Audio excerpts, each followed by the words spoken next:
Hello friends, welcome to Indian study पर आपका स्वागत है। दोस्तों, आज की इस वीडियो में मैं आप लोगों के लिए यूपीएसआई का टेस्ट लेकर के आया हूं, जो एग्जाम आपका 22 दिसंबर 2017 को हो चुका है। जी हां दोस्तों, ये प्रीवियस ईयर क्वेश्चंस पेपर है। इसमें मूल विधि, संविधान और समान ज्ञान को हम कवर करेंगे। तो यहाँ से आपको आइडिया मिल जाएगा कि जब पिछली बार आपके एग्जाम हुए थे यूपीएसआई के, तो किस तरीके से क्वेश्चंस आपके पूछे गए थे और कौन कौन से टॉपिक से क्वेश्चंस उठाया गया था।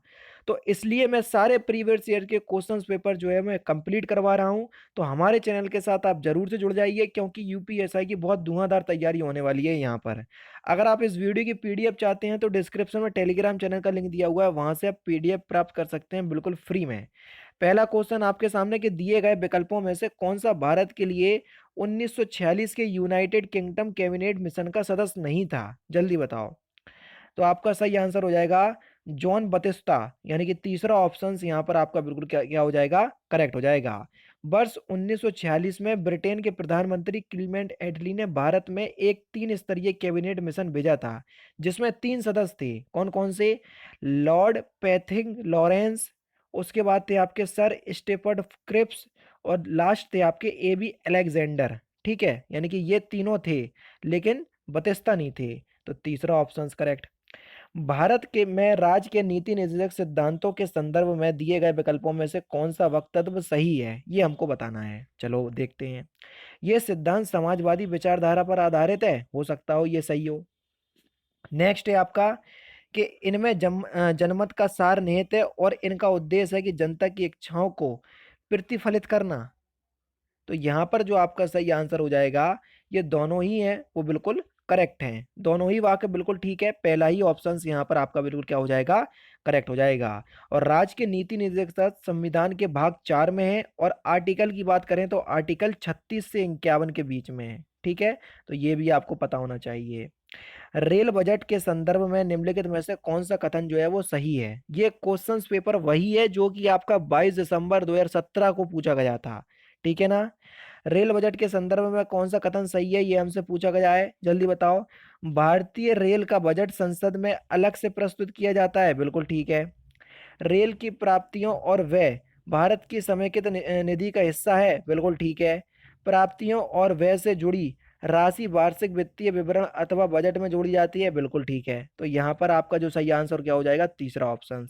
लेकिन अगर हम अभी की बात करें, तो भारतीय रेल का बजट जो है वो अलग से प्रस्तुत किया जाता है और इसे अलग से निपटाया जाता है। ये 2015 तक था, अब तो रेल बजट को आम बजट में मिला दिया गया है। तो दोनों में कंफ्यूज नहीं होना। ये पेपर तब का है जब आपका ये क्वेश्चंस आया था, तो जब का है तो उसी तरीके से मैं पढ़ा रहा हूँ। लेकिन आज की बात करें तो अब दोनों ही आम बजट और रेल बजट एक ही हो गए हैं। ठीक है। नेक्स्ट क्वेश्चन से आपका कि 30 नवंबर 2017 को नीति आयोग, यानी कि नीति आयोग राष्ट्रीय भारत परिवर्तन संस्थान के उपाध्यक्ष कौन थे, जल्दी बताओ। नीति आयोग के उपाध्यक्ष कौन थे? तो सही आंसर हो जाएगा आपका राजीव कुमार, पहला ऑप्शन करेक्ट। भारतीय संविधान लागू होने से पहले भारत का प्रशासन मूल रूप से किस दस्तावेज के अनुसार होता था, जल्दी बताओ। तो किसके अनुसार होता था? भारत सरकार अधिनियम 1935, तीसरा ऑप्शन करेक्ट। और भारतीय संविधान जो है वो छत्र छाया में किसके बना? इसी की छत्र छाया में बना, भारत सरकार अधिनियम 1935। लगभग 70% जो हमारा संविधान है आज की डेट में, वो यहीं से लिया गया है। भारतीय दंड संहिता के अनुसार इनमें से किन अपराधों के लिए मृत्युदंड दिया जा सकता है? धारा 121 जिसमें भारत सरकार के विरुद्ध युद्ध घोषणा, और धारा 364 है जिसमें फिरौती के लिए अपहरण। तो किसके लिए मृत्युदंड दिया जा सकता है? तो आपका सही आंसर हो जाएगा दोनों के लिए। जी हाँ दोस्तों, धारा 121 भारत के विरुद्ध युद्ध घोषणा या युद्ध करने के प्रयत्न जैसे अपराधों के लिए मृत्युदंड दिया जा सकता है, और फिरौती के लिए अपहरण जैसे अपराधों के लिए भी मृत्युदंड दिया जा सकता है। नेक्स्ट क्वेश्चन से आपका बिल्कुल भी टेंशन नहीं लो, मूल विधि बिल्कुल डिस्क्रिप्टिव वे में पढ़ाने वाला हूं मैं। और जैसे कोई भी चैप्टर पढ़ाऊंगा तो उस चैप्टर से संबंधित जितने भी एमसीक्यू बनेंगे वो मैं आपको करवा दूंगा। बिल्कुल भी घबराने की जरूरत नहीं है। भारत सरकार के वित्तीय खातों से जुड़े भारत के नियंत्रक और महालेखा एवं प्रतिवेदन किसे प्रस्तुत किया जाता है, जल्दी बताओ। तो आपका सही आंसर क्या हो जाएगा? राष्ट्रपति, तीसरा ऑप्शन जो है वो आपका बिल्कुल क्या हो जाएगा, करेक्ट हो जाएगा। सूचना का अधिकार जिसको हम आरटीआई अधिनियम के प्रावधानों के मुताबिक प्रथम अपीलीय प्राधिकारी से संतोषजनक उत्तर न मिलने पर कितने दिनों के भीतर कोई व्यक्ति मुख्य सूचना आयुक्त के पास अपील दर्ज कर सकता है? आपने आरटीआई डाली, आपको उत्तर नहीं मिला, तो आपको अपील दर्ज करना है, तो कितने दिनों के भीतर कर सकते हैं? तो 1 महीने के भीतर, यानी कि 30 दिन। तीसरा ऑप्शन, पहला ही ऑप्शन यहाँ पर आपका बिल्कुल क्या हो जाएगा? करेक्ट हो जाएगा। देखो क्वेश्चंस अच्छे लेवल के पूछे जाते हैं, आप देख रहे होंगे, समझ रहे होंगे। 30 नवंबर 2017 को केंद्रीय जांच ब्यूरो के निदेशक कौन थे? देखो ये बात हो रही है 2017 की, तो हम उसी हिसाब से आपका आंसर बताएंगे, क्योंकि ये बिल्कुल वही क्वेश्चंस पेपर है जो कि आपका पूछा गया था। तो सही आंसर हो जाएगा आपका आलोक वर्मा सर, पहला ऑप्शन करेक्ट है। यहाँ से आप आइडिया ले लो कि किस किस हिसाब से करंट से क्वेश्चंस उठाए गए थे। ठीक है। भारत के कितने राज्यों में विधान परिषद है? जल्दी बताओ। तो कितने राज्यों में है? 7 राज्यों में है। एक तो उत्तर प्रदेश अपना है ही, फिर बिहार हो गया, महाराष्ट्र हो गया, जम्मू कश्मीर हो गया, कर्नाटक हो गया, आंध्र प्रदेश हो गया और तेलंगाना हो गया। ठीक है। नेक्स्ट क्वेश्चन, आयकर अधिनियम के अंतर्गत इनमें से कौन सा एक आय का स्रोत नहीं है? जल्दी बताओ। तो कौन सा एक आय का स्रोत नहीं है? तो सही आंसर हो जाएगा कृषि से आय। आयकर अधिनियम के अंतर्गत कृषि से प्राप्त आय आय का स्रोत नहीं है। कृषि से होने वाली आय कर मुक्त है। समझ रहे हैं ना? नेक्स्ट क्वेश्चन से आपका कि बेरोजगारी के एक प्रकार को क्या कहते हैं जिसमें कई लोगों के कार्यरत होने पर भी उत्पादन कम होती है या होता है? तो इसको हम प्रच्छन्न बेरोजगारी कहते हैं सर। क्या कहते हैं? प्रच्छन्न बेरोजगारी, दूसरा ऑप्शन करेक्ट। नेक्स्ट क्वेश्चन से स्टार्ट करने से पहले मैं आपको बता दूं दोस्तों, अगर आप घर बैठे यूपी के किसी भी एग्जाम की तैयारी करना चाहते हैं तो उत्तर प्रदेश में सारे आगामी परीक्षाओं की तैयारी करवा रहा है या कोर्स लेकर के आ रहा है अनअकैडमी। चाहे यूपीएसआई हुआ, यूपी लेखपाल हुआ, UP triple S C, PET हुआ, जितने भी उत्तर प्रदेश के अंदर आगामी एग्जाम है, सारे कोर्सेज आपको अनअकैडमी के प्लेटफॉर्म पे देखने को मिल जाएंगे। उसका लिंक डिस्क्रिप्शन में दिया हुआ है अपकमिंग कोर्सेज का। अगर अनअकैडमी को आप कोई भी कोर्स परचेस करना चाहते हैं तो डिस्क्रिप्शन में लिए गए लिंक को आप वहां से आप उस कोर्स को परचेस कर सकते हैं, और रेफरल कोड की जगह अपने चैनल का नाम इंडियन स्टडी अप्लाई कीजिएगा तो आपको इंस्टेंट 10% का डिस्काउंट प्राप्त हो जाएगा। अब अनअकैडमी आप लोगों के लिए पीईटी के लिए महा मैराथन क्लास लेकर के आ रहा है, जो कि प्रिंस चौधरी सर जी लेंगे 26, 27 और 28 फरवरी को। ये क्लास आपकी 5 घंटे की होगी, फ्री ऑफ कॉस्ट होगी, जिसका लिंक मैं डिस्क्रिप्शन में प्रोवाइड करवा दूंगा। पीईटी के लिए क्लास जो है वो बहुत ज्यादा महत्वपूर्ण है। अलग अलग दिन आपको अलग अलग सब्जेक्ट पढ़ाए जाएंगे प्रिंस चौधरी सर के द्वारा। 5 घंटे की क्लास है, सुबह 11 बजे से स्टार्ट होगी, शाम 4 बजे तक आपकी ये चलेगी। इस क्लास में एनरोल करने के लिए डिस्क्रिप्शन में ही लिंक प्रोवाइड करवा रहा हूं, तो वहां से आप एक बार जरूर से चेक कर लीजिएगा। तो देखते हैं नेक्स्ट क्वेश्चन। नेक्स्ट क्वेश्चन आपके सामने, इस यातायात संकेत का अर्थ क्या है? बताओ। ये एक यातायात संकेत दे दिया, इसका अर्थ क्या है? तो इस यातायात संकेत का अर्थ है आगे खतरा है। क्या है? आगे खतरा है। चौथा ऑप्शन जो है वो आपका बिल्कुल क्या हो जाएगा?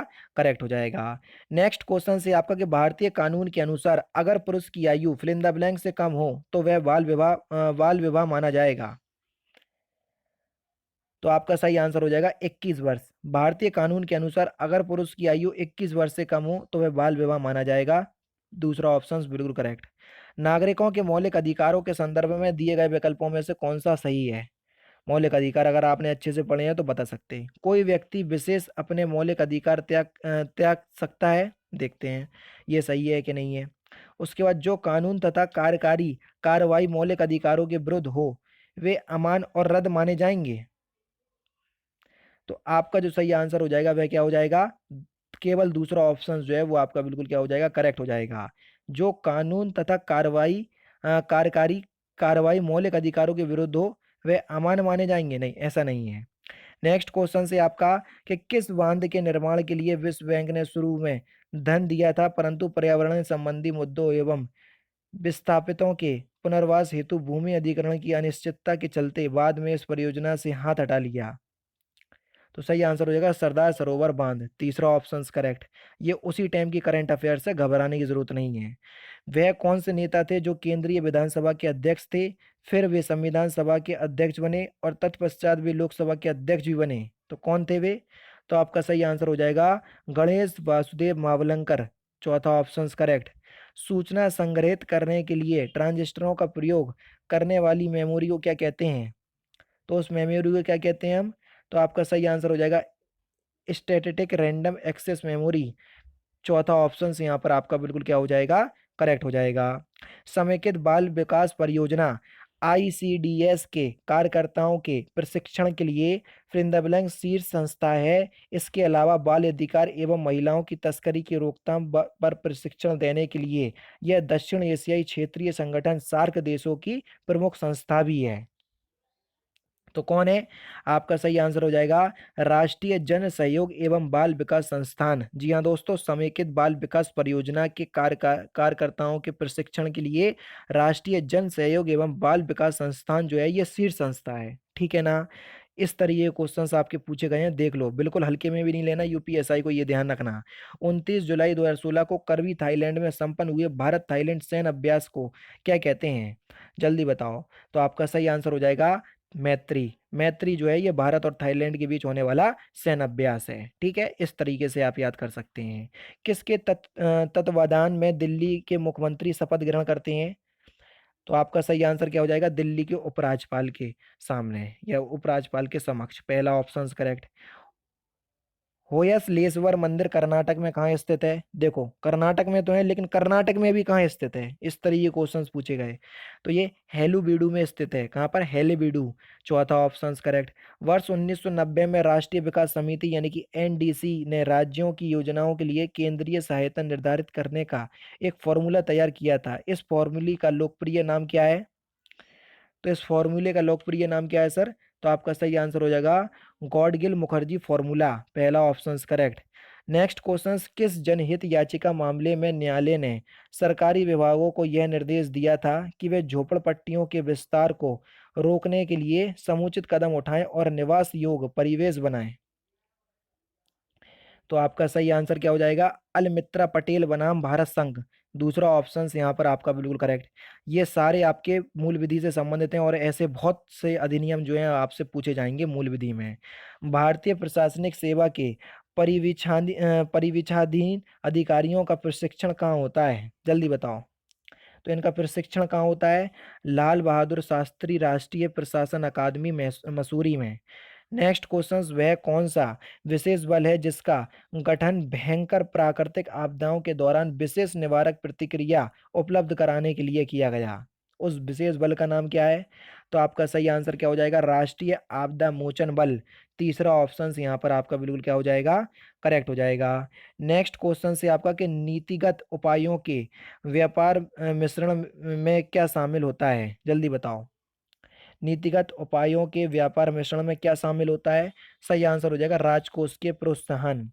नीतिगत उपायों के व्यापार मिश्रण में राजकोष के प्रोत्साहन शामिल होता है। नीति आयोग के उपाध्यक्ष राजीव कुमार ने आर्थिक वृद्धि को गति देने के लिए राजकोष के प्रोत्साहन की वकालत भी की है।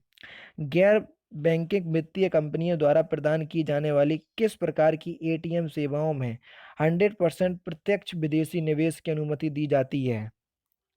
तो आपका सही आंसर हो जाएगा सफेद लेवल एटीएम, दूसरा ऑप्शन यहाँ पर आपका बिल्कुल क्या हो जाएगा सर? करेक्ट हो जाएगा। नेक्स्ट क्वेश्चन, राष्ट्रीय कृषि और ग्रामीण विकास बैंक जिसको हम नाबार्ड कहते हैं द्वारा प्रदान किए जाने वाले कृषि ऋण की अधिकतम अवधि क्या होती है? तो आपका सही आंसर क्या हो जाएगा? 15 वर्ष, तीसरा ऑप्शन करेक्ट। कभी कभी यही पूछ लिया जाता है कि नाबार्ड की स्थापना कब हुई थी? तो नाबार्ड की स्थापना 1982 में हुई थी, ये ध्यान रखना क्योंकि इंपॉर्टेंट क्वेश्चन है। किसी मशीन अथवा नेटवर्क संसाधन को उन लोगों के लिए अनुपलब्ध कर देना जो उस तक पहुंचने की कोशिश कर रहे हैं, उसे क्या कहते हैं? जैसे LOL, याहू या अन्य किसी व्यावसायिक नेटवर्क का अनुपलब्ध हो जाना, तो उसको हम क्या कहते हैं? तो इसको हम डिनायल ऑफ सर्विस कहते हैं। चौथा ऑप्शन यहाँ पर आपका बिल्कुल क्या हो जाएगा? करेक्ट हो जाएगा। देखो, किसी मशीन या नेटवर्क संसाधन को उन लोगों के लिए अनुपलब्ध कर देना जो उस तक पहुंचने की कोशिश कर रहे हैं, तो उसे हम डिनायल ऑफ सर्विस कहते हैं। ठीक है। नेक्स्ट क्वेश्चन, कौन सा खनिज मांसपेशियों और तंत्रिकाओं को सक्रिय और नियंत्रित करता है? तो कौन सा खनिज है? तो आपका सही आंसर हो जाएगा मैग्नीशियम, दूसरा ऑप्शन यहाँ पर आपका बिल्कुल करेक्ट। बुलेट प्रूफ वस्त्र बनाने के लिए कौन सी सामग्री प्रयोग की जाती है? Important questions. तो कौन सी सामग्री प्रयोग करते हैं? तो आपका सही आंसर क्या हो जाएगा सर? पॉलीथिन टेरेफ्थेलेट यानी कि दूसरा ऑप्शन करेक्ट, जिसको हम पीईटी भी कहते हैं। बनिहाल रेलवे सुरंग कहाँ स्थित है? जल्दी बताओ, बनिहाल रेलवे सुरंग कहाँ पर स्थित है? तो आपका सही आंसर क्या हो जाएगा? पीर पंजाल रेंज में। दूसरा ऑप्शन यहाँ पर आपका बिल्कुल क्या हो जाएगा सर, करेक्ट हो जाएगा। नेक्स्ट क्वेश्चन 21वें भारतीय विधि आयोग के अध्यक्ष कौन है, जल्दी बताओ। 21वें भारतीय विधि आयोग के अध्यक्ष कौन है सर?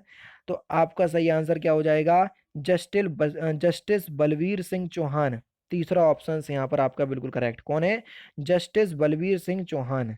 निम्नलिखित में से कौन सा विषय राज्य सूची के अंतर्गत आता है, जल्दी बताओ। निम्नलिखित में से कौन सा विषय राज्य सूची के अंतर्गत आता है? तो आपका सही आंसर हो जाएगा नशीले पेय। नशीले पेय जो है वो राज्य सूची के अंतर्गत आता है। नशीले पेय राज्य सूची के अंतर्गत आता है। वर्तमान में राज्य सूची के अंतर्गत 61 विषयों का उल्लेख है। कितने, 61। पहले ये शायद 67 थे। कल मैंने आपको संविधान की वीडियो में बताया था। किस ऐतिहासिक मामले में उच्चतम न्यायालय ने यह कहा कि कोई भी अविवाहित मां बच्चे के पिता को बिना सूचित किए और पिता का परिचय बिना दिए बच्चे की एकमात्र अभिभावक बनने का आवेदन प्रस्तुत कर सकती है? तो आपका जो सही आंसर हो जाएगा वह क्या हो जाएगा, ABC बनाम राष्ट्रीय राजधानी क्षेत्र दिल्ली NCT, यानी कि पहला ऑप्शन यहाँ पर आपका बिल्कुल करेक्ट हो जाएगा। नेक्स्ट क्वेश्चन, जल निकायों में निम्नलिखित में से किन पोषक तत्वों में वधिर्त स्तर के कारण अतिपोषण होता है? तो आपका जो सही आंसर हो जाएगा वह हो जाएगा फॉस्फेट पोषक के कारण। दूसरा ऑप्शन करेक्ट। नेक्स्ट क्वेश्चन, भारतीय संविधान का कौन सा अनुच्छेद यह कहता है कि राज्य देश के पर्यावरण के संरक्षण एवं संवर्धन का और वन तथा वन जीवों की रक्षा करने का प्रयास करेगा? तो कौन सा आर्टिकल कहता है? तो आपका सही आंसर हो जाएगा आर्टिकल नंबर 48 का ए। और ये किसके अंतर्गत आएगा, राज्य के नीति निदेशक तत्व। तीसरा ऑप्शन यहाँ पर आपका बिल्कुल करेक्ट है। नेक्स्ट क्वेश्चन से आपका किसके तत्वाधान यानी कि किसके सामने भारत के राष्ट्रपति शपथ ग्रहण करते हैं, किसके समक्ष? तो आपका जो सही आंसर हो जाएगा वह हो जाएगा भारत के मुख्य न्यायाधीश के समक्ष, यानी कि दूसरा ऑप्शन सर बिल्कुल करेक्ट हो जाएगा। और लास्ट क्वेश्चन, टफ रॉक किसका एक उदाहरण है, जल्दी बताओ। टफ रॉक किसका एक उदाहरण है? तो टफ रॉक जो है वो एक आग्नेय चट्टानों का उदाहरण है, यानी कि अग्नीय चट्टानों का उदाहरण है। चौथा ऑप्शन जो है वो आपका बिल्कुल क्या हो जाएगा, करेक्ट हो जाएगा।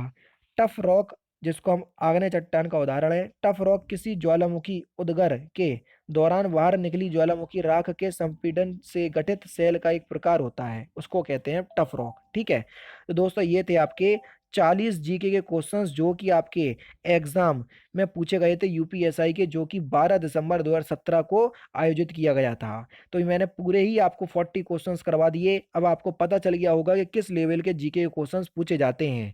ये एग्जाम जो है वो आपका पहले जुलाई में हुआ था, फिर ये जो 2017 वाला एग्जाम है जुलाई में हुआ था, लेकिन वो एग्जाम लीक होने की वजह से या किसी विशेष परिस्थितियों की वजह से रद्द हो गया था। उसके बाद ये दोबारा ऑर्गेनाइज करवाया गया था दिसंबर में। तो आप लोगों के लिए मैं पूरे 6 के 6 सेट जो है वो आप लोगों के लिए प्रोवाइड करवा दूंगा। उसके बाद मैं नए सेट आप लोगों को दूंगा, ताकि यहाँ से आपको ये पता चल जाएगा कि किस हिसाब के क्वेश्चंस जो है वो आपके एग्जाम में यूपीएसआई के पूछे गए हैं।